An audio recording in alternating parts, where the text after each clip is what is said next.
Okay, I was able to move my setup a little bit here.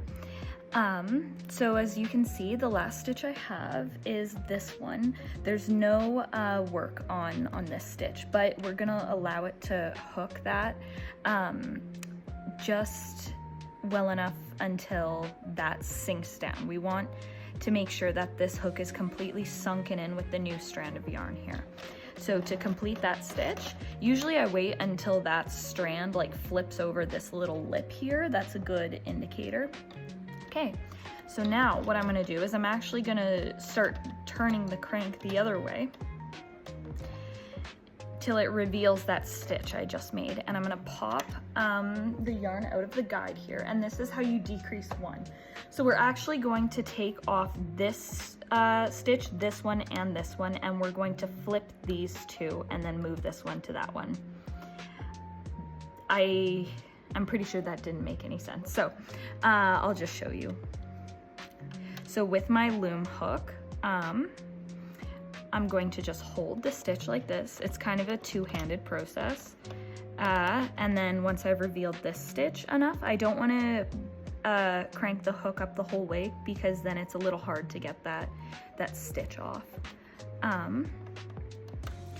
So now I have those two, and now I'm going to do that again for this third and final one.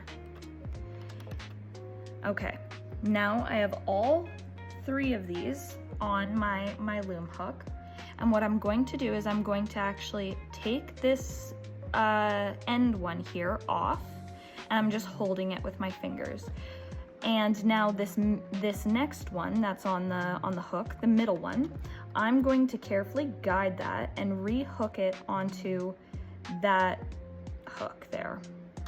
And then with the one I'm holding with my fingers, I'm gonna hook it over just with my hand on top of that one, so that the middle one is put on, the middle stitch is put onto this hook first, followed by the one closest to this side, and then for this one we're gonna put it back on this hook.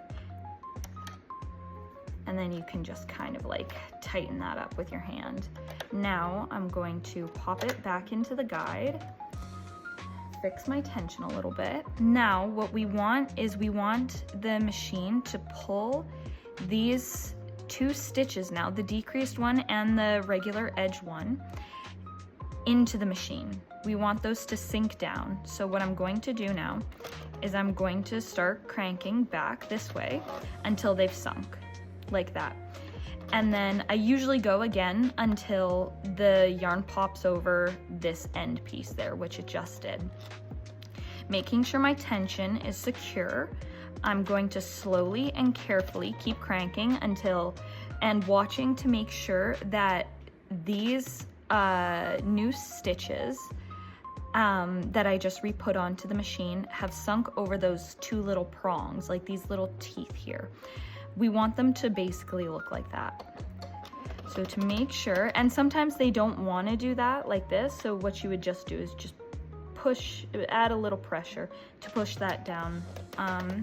And then you just continue knitting to the end of your next row. And that is how you do a decrease.